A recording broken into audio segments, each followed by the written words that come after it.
Hello विद्यार्थी मित्रों, creative teaching YouTube channel में फरी एक बार आपનું સ્વાગત છે।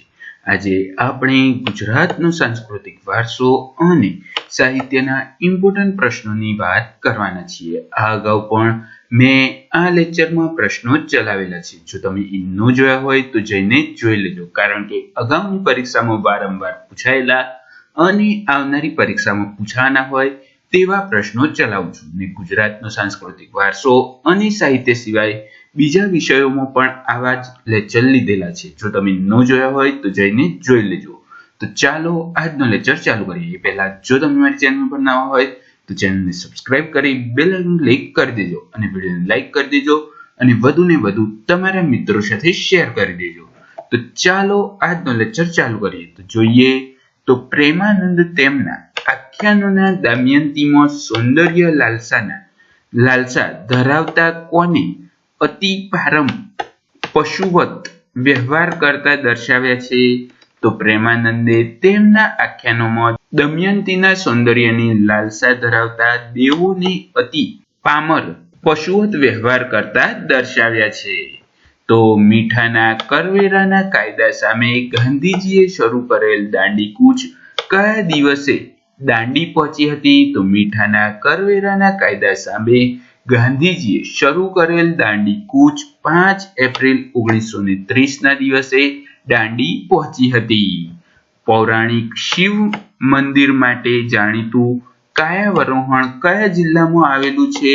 તો પૌરાણિક શિવ મંદિર માટે જાણીતું કાયાવરોહણ વડોદરા જિલ્લામાં આવ્યું છે।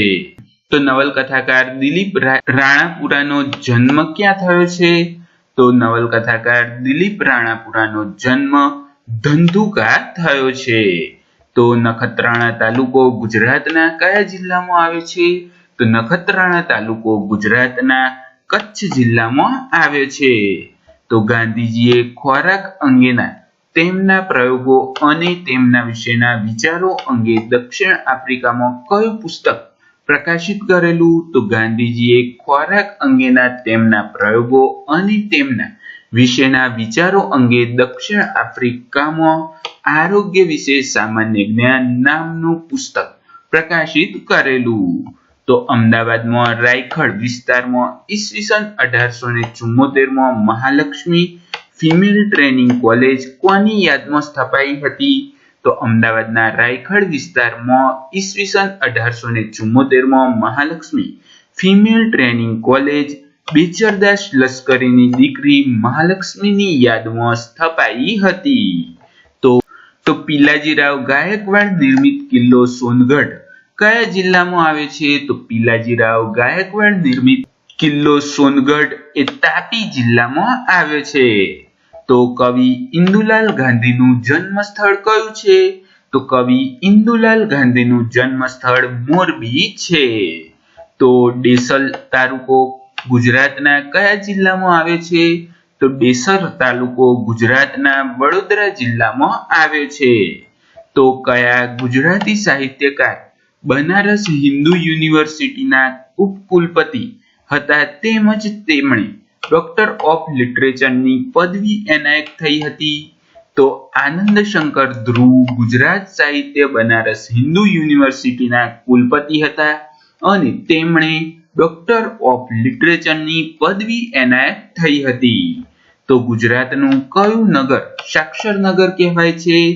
તો ગુજરાતમાં નડિયાદ નગર સાક્ષર નગર તરીકે ઓળખાય છે।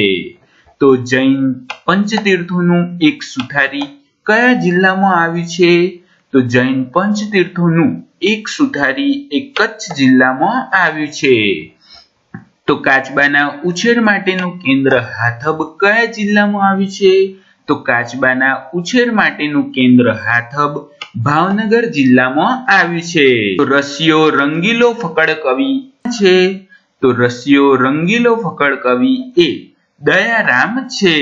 તો ઝાકળ જેવા અણીદાર નામનો ચરિત્ર નિબંધ કોને લખ્યો હતો? તો ઝાકળ જેવા અણીદાર નામનો ચરિત્ર નિબંધ સ્વામી આનંદે લખ્યો હતો। તો એક જ દે ચિંગારી કોણે રચેલું કાવ્ય છે? તો એક જ દે ચિંગારી એ હરિભટ્ટે રચેલું કાવ્ય છે। તો હરિહર પ્રાણશંકર ભટ્ટનું વતન કયું છે? તો હરિહર પ્રાણશંકર ભટ્ટનું વતન અમદાવાદ છે. તો હરિહર ભટ્ટનો પ્રખ્યાત કાવ્ય સંગ્રહ કયો છે? તો હરિહર ભટ્ટનો પ્રખ્યાત કાવ્ય સંગ્રહ હૃદય રંગ છે. તો જુમ્મો ભિક્ષતી કોની રચના છે? તો જુમ્મો ભિક્ષતી એ ગૌરીશંકર ગોવર્ધન રામ જોશીની રચના છે. તો ગૌરીશંકર ગોવર્ધન રામ જોશી એટલે કે ધૂમકેતુનો જન્મ ક્યાં થયેલો? તો ગૌરીશંકર ગોવર્ધન રામ જોશી એટલે કે ધૂમકેતુનો જન્મ ગોંડલ પાસેના વીરપુર મુકામે થયો હતો. તો કયા લેખકે ટૂંકી વાર્તાને કલામય ઘાટ આપવા માટે જાણીતા હતા? તો ગૌરીશંકર જોશી લેખક ટૂંકી વાર્તાને કલામય ઘાટ આપવા માટે જાણીતા હતા. તો ગૌરીશંકર જોશીનો પ્રખ્યાત વાર્તા સંગ્રહ કયો છે? તો ગૌરીશંકર જોશીનો પ્રખ્યાત વાર્તા સંગ્રહ તણખા મંડળ છે. તો તને ઓળખું છું માં કોણે રચેલું ઉર્મી ગીત છે? તો તને ઓળખું છું માં એ મનોહર ત્રિવેદીએ રચેલું ઉર્મી ગીત છે. તો નથી કોની પ્રખ્યાત નવલકથા છે? તો નથી એ મનોહર ત્રિવેદીની પ્રખ્યાત નવલકથા છે. તો ગજવામાં અને નાતો કોના પ્રખ્યાત વાર્તા સંગ્રહ છે? તો ગજવામાં અને નાતો એ મનોહર ત્રિવેદીના પ્રખ્યાત વાર્તા સંગ્રહ છે. તો 1979માં રણજીતરામ સુવર્ણચંદ્રક કોને એનાયત કરાયો હતો? તો ઈસવીસન 1979માં રણજીતરામ સુવર્ણચંદ્રક મકરંદ વજેશંગ દવેને એનાયત કરાયો હતો. એટલે કે મકરંદ દવેને એનાયત કરાયો હતો. તો કવિ મનોહર રતિલાલ ત્રિવેદીનું વતન કયું છે? તો કવિ મનોહર રતિલાલ ત્રિવેદીનું વતન ભાવનગરનું સુરનિવાસ ગામ છે. તો રામજી કા રોટા મોંઘા લોહી કા માંસ આટલા સોધા પંક્તિ કોની છે? તો રામજી કા રોટા મોંઘા લોહી કા માંસ આટલા સોધા એ ઉમાશંકર જોશીની પંક્તિ છે. તો મોંઝુણું છુટ્ટી મૂકી વીજ અને મિતવા કોના પ્રખ્યાત કાવ્ય સંગ્રહ છે? તો મોંઝુણું છુટ્ટી મૂકી વીજ અને મિતવા એ મનોહર ત્રિવેદીના પ્રખ્યાત કાવ્ય સંગ્રહ છે. તો ગુલાબ અને ગુંજણ કોની રચના છે? તો ગુલાબ અને ગુંજાણ એ મકરંદ દવેની રચના છે. તો રમણલાલ પીતાંબરદાસ સોનીનો જન્મ ક્યાં થયો હતો? તો રમણદાસ પીતાંબરદાસ જોશીનો જન્મ બનાસકાંઠા મોડાસા તાલુકાના કોકપુર ગામમાં થયો હતો. તો રમણલાલ સોની કઈ ભાષાના સાહિત્યનું અઢળક જ્ઞાન ધરાવતા હતા? તો રમણલાલ સોની એ બંગાળી ભાષાના સાહિત્યનું અઢળક જ્ઞાન ધરાવતા હતા. તો ઈસવીસન 1996માં રણજીતરામ સુવર્ણચંદ્રક કોને એનાયત કરાયો હતો? તો ઈસવીસન 1996માં રણજીતરામ સુવર્ણચંદ્રક રમણલાલ સોનીને એનાયત કરવામાં આવેલા. તો વિશ્વની લોકકથાઓ ગ્રીસનો લોકકથા ભંડોળ સંત સાગર વગેરે જેવી જાણીતા પુસ્તક કોના છે? તો વિશ્વની લોકકથાઓ ગ્રીસનો લોકકથા ભંડોળ સંત સાગર વગેરે જેવા રમણલાલ સોનીના જાણીતા પુસ્તક છે. તો કવિ નટવરલાલ કુબેરદાસ પંડ્યાનું ઉપનામ શું છે? તો કવિ નટવરલાલ કુબેરદાસ પંડ્યાનું ઉપનામ ઉશનસ છે. તો દંતાલી પાસે ભક્તિ નિકેતન આશ્રમ કોને સ્થાપ્યો હતો? તો દંતાલી પાસે ભક્તિ નિકેતન આશ્રમ સ્વામી સચ્ચિદાનંદે સ્થાપ્યો હતો. તો મારા અનુભવ અને વિદેશ યાત્રાના પ્રેરક પ્રસંગો કોની કૃતિ છે? તો મારા અનુભવ અને વિદેશ યાત્રાના પ્રેરક પ્રસંગો એ સ્વામી સચ્ચિદાનંદની કૃતિ છે. તો ધર્મ છેલ્લી ટ્રેન ચાલો અભિગમ બદલીએ કોની કૃતિ છે? તો ધર્મ છેલ્લી ટ્રેન ચાલો અભિગમ બદલીએ એ સ્વામી સચ્ચિદાનંદની કૃતિ છે. તો સ્વામી સચ્ચિદાનંદનું વતન કયું હતું? તો સ્વામી સચ્ચિદાનંદનું વતન પાટણના સમી તાલુકાનું મુજપુર ગામ હતું. તો નટવરલાલ કુબેરદાસ પંડ્યા ક્યાંના વતની હતા? તો નટવરદાસ કુબેરદાસ પંડ્યા એ વડોદરાના સાવલી ગામના વતની હતા. તો નટવરલાલ કુબેરદાસ પંડ્યા કયા જિલ્લામાં કોલેજના અધ્યાપક તરીકે નોકરી કરતા હતા? તો નટવરલાલ કુબેરદાસ પંડ્યા એ વલસાડ જિલ્લામાં કોલેજના અધ્યાપક તરીકે નોકરી કરતા હતા. તો પ્રસૂન, આંદ્રા અને નેફ્થીએ કોના કાવ્ય સંગ્રહ છે? તો પ્રસૂન, આંદ્રા અને નેફ્થિયન એ નટવરલાલ પંડ્યાના કાવ્ય સંગ્રહ છે. તો તૃણાનો ગ્રહ, સ્પંદક અને છંદ કોના કાવ્ય સંગ્રહ છે? તો તૃણાનો ગ્રહ તથા સ્પંદક અને છંદ એ નટવરલાલ પંડ્યાના કાવ્ય સંગ્રહ છે.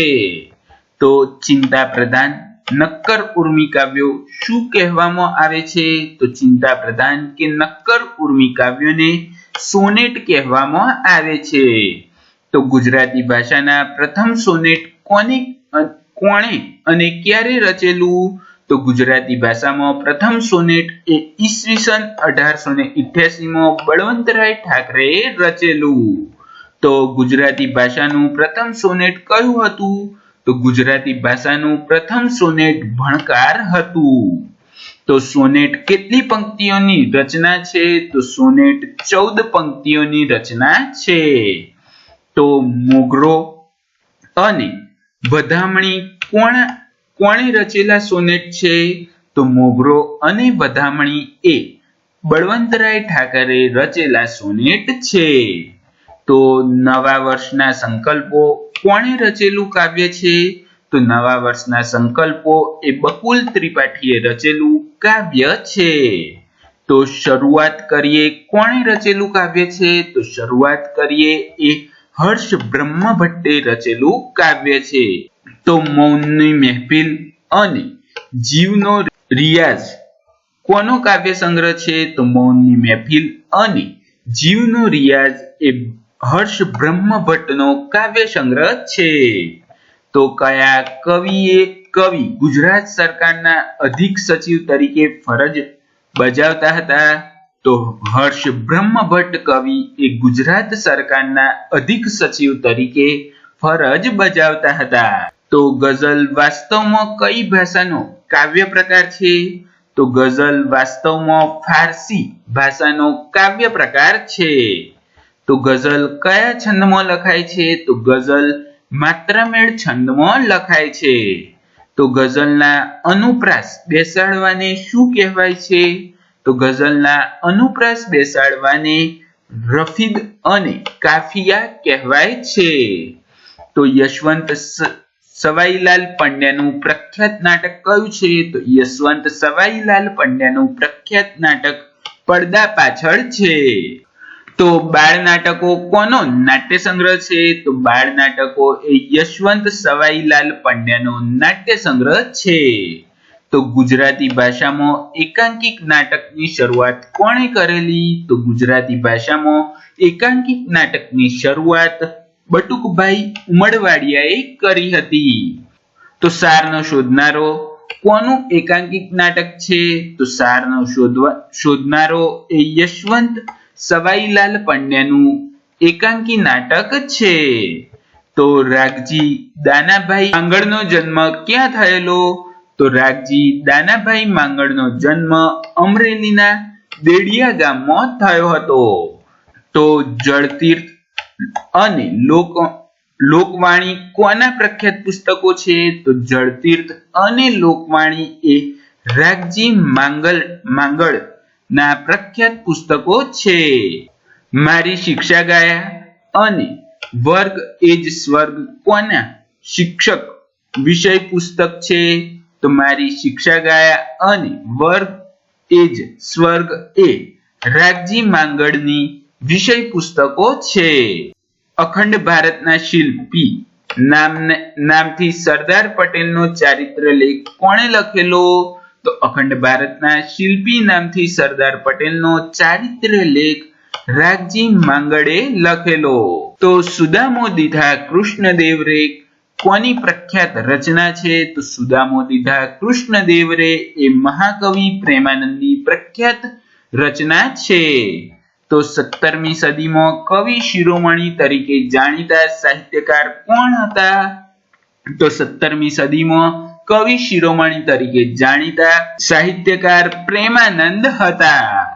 તો ચંદ્રહાસ આખ્યાન, અભિમન્યુ આખ્યાન, નળા આખ્યાન વગેરે કોના પ્રખ્યાત આખ્યાન છે? તો ચંદ્રહાસ આખ્યાન, અભિમન્યુ આખ્યાન, નળા આખ્યાન વગેરે પ્રેમાનંદના પ્રખ્યાત આખ્યાનો છે.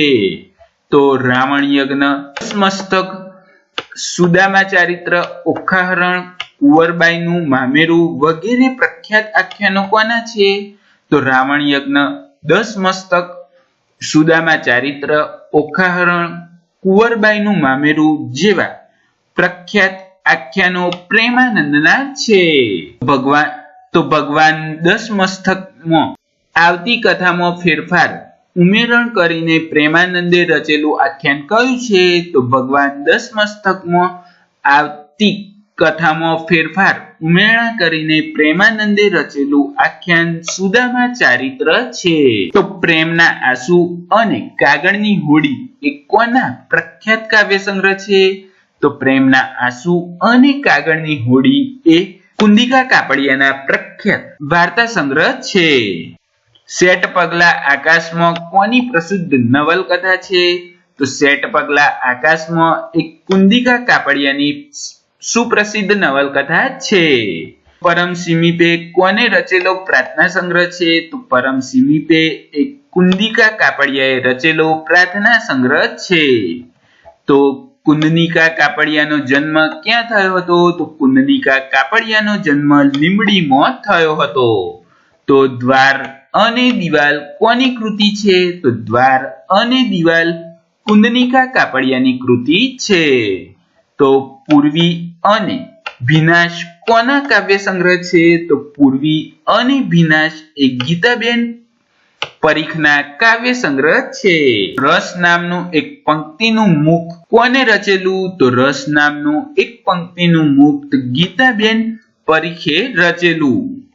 તો 2 લીટી અને 4 પદમાં કોઈ વિચારનું સઘન અને સકારાત્મક નિરૂપણ કયા કાવ્ય સંગ્રહમાં થાય છે? તો 2 લીટી અને 4 પદમાં કોઈ વિચારનું સઘન અને સકારાત્મક નિરૂપણ મુક્તક કાવ્યમાં થાય છે. તો અર્ધ્ય અને પનઘડ જેવા કાવ્ય સંગ્રહ કોને લખેલા? તો અર્ધ્ય અને પનઘટ જેવા કાવ્ય સંગ્રહ સ્નેહ રશ્મિએ લખેલા. તો સોનેટના ચાંદ, રૂપેણી સૂરજ કોણે રચેલું હાઈકુ નો સંગ્રહ છે? તો સોનેરી ચાંદ, રૂપેણી સૂરજ એ સ્નેહ રશ્મિએ લખેલા હાઈકુના સંગ્રહ છે. તો હાઈકુ મૂળ કયા કાવ્ય પ્રકાર છે? તો હાઈકુ મૂળ જાપાનનો કાવ્ય પ્રકાર છે. તો સોનેટ મૂળ કયાનો કાવ્ય પ્રકાર છે? તો સોનેટ મૂળ ઇટલીનો કાવ્ય પ્રકાર છે. તો દુહા કુલ કેટલા ચરણમાં હોય છે? તો દુહામાં કુલ 4 ચરણ હોય છે. તો હાઈકુ કેટલા અક્ષરનો કાવ્ય પ્રકાર હોય છે? તો હાઈકુ એ 17 અક્ષરનો કાવ્ય પ્રકાર હોય છે. તો મણિલાલ હરિદાસ પટેલનો જન્મ ક્યાં થયેલો? તો મણિલાલ હરિદાસ પટેલનો જન્મ પંચમહાલના પલલાલ ગામમાં થયેલો. તો માટીવાળો, ભૂસતા ગ્રામચિત્રો, હેલી અને અંજળ કોના જાણીતા પુસ્તક છે? તો માટીવાળો, ભૂસતા ગ્રામચિત્રો, હેલી અને અંજાણ એ મણિલાલ હરિદાસ પટેલના જાણીતા પુસ્તકો છે. તો કવિ તુષાર શુક્લા કયાના વતની છે? તો કવિ તુષાર શુક્લા એ અમદાવાદના વતની છે. તો તારી હથેળી પૂછીને થાય નહીં પ્રેમ અને મારો વરસાદ કોના જાણીતા કાવ્ય સંગ્રહ છે? તો તારી હથેળી પૂછીને થાય નહીં પ્રેમ અને મારો વરસાદ એ તુષાર શુક્લાના જાણીતા કાવ્ય સંગ્રહ છે. તો કામડે ચિતર્યા મેં કોનું ગીત છે? તો કામડે ચિતર્યા મેં એ તુષાર શુક્લાનું ગીત છે. તો સ્વામી આનંદનું મૂળ નામ શું છે? તો સ્વામી આનંદનું મૂળ નામ હિંમતલાલ રામચંદ્ર દવે છે. તો તો સ્વામી આનંદનું જન્મ સ્થળ કયું હતું? તો સ્વામી આનંદનું જન્મ સ્થળ સુરેન્દ્રનગરનું શિયાળી ગામ હતું. તો નવજીવનની પ્રકાશના પ્રવૃત્તિમાં ગાંધીજી સાથે જોડાવનાર સંન્યાસી સાહિત્યકાર કોણ હતા? તો નવજીવનની પ્રકાશના પ્રવૃત્તિમાં ગાંધીજી સાથે જોડાવનાર સંન્યાસી સાહિત્યકાર સ્વામી આનંદ હતા. તો રમૂજી કિસ્સા અને ટૂચકાઓનો સંગ્રહ આંબાવાડિયું કોની રચિતા કોણ હતા? તો રમૂજી કિસ્સા અને ટચુકડાઓ સંગ્રહ આંબાવાડિયાના રચિતા સ્વામી દયાનંદ હતા. તો રમૂજી કિસ્સા અને ટચુકડા સંગ્રહના આંબાવાડિયુંના સંપાદન કોણ હતા? તો રમૂજી કિસ્સા અને ટચુકડો કાવ્ય સંગ્રહ આંબાવાડિયાના સંપાદન દિનકેશ જોશી હતા. અહીંયા યાદ રાખજો કે જો તમને પૂછે કે રચિતા કોણ હતા તો અહીંયા આવશે સ્વામી આનંદ અને સંપાદન કોણ હતા? તો દિનકર જોશી. હવે આપણે આગળ વધીએ તો આગળ જોઈએ તો ચુનીલાલ કાલિદાસ મળિયાનો જન્મ ક્યાં થયેલો? તો ચુનીલાલ કાલિદાસ મળિયાનો જન્મ રાજકોટના ધોરાજીમાં થયો હતો. તો વ્યાજનો વારસ નવલકથા કોને લખેલી? તો વ્યાજનો વારસ નવલકથા એ ચુનીલાલ મળિયાએ લખેલી. તો ધુવાતાપુર, શરણાઈનો સૂર, અંતઃસ્ત્રોત વગેરે કોના વાર્તા સંગ્રહ છે? તો ધુંધવાતાપુર, શરણાઈના સૂર, અંતઃસ્ત્રાવો વગેરે ચુનીલાલ મળિયાના વાર્તા સંગ્રહ હતા. તો રંગદા, શૂન્યશેષ, રામલો, રેબિનહુડ વગેરે કોના નાટ્ય સંગ્રહ છે? તો રંગદા, શૂન્યનો શેષ, રામલો, રોબિનહુડ વગેરે ચુનીલાલ મળિયાના નાટ્ય સંગ્રહ છે. તો ચુનીલાલ મળિયાને કઈ કૃતિ માટે નર્મદ સુવર્ણચંદ્રક આપવામાં આવ્યો હતો? તો ચુનીલાલ મળિયાને રંગદા કૃતિ માટે નર્મદ સુવર્ણચંદ્રક આપવામાં આવ્યો હતો. તો આ સાથે જ આજનો લેક્ચર પૂરો કરીએ છીએ. જો તમને વિડીયો ગમ્યો હોય તો વિડીયોને લાઈક કરજો, વધુમાં વધુ શેર કરજો અને જો તમે આવા જ વિડીયો જોવા માંગો છો તો મારી ચેનલને સબસ્ક્રાઇબ કરી બેલ આઇકન ક્લિક કરી દેજો જેથી આવનારા આવા જ વિડીયોની નોટિફિકેશન મળતી રહે. Thank you watching for my video.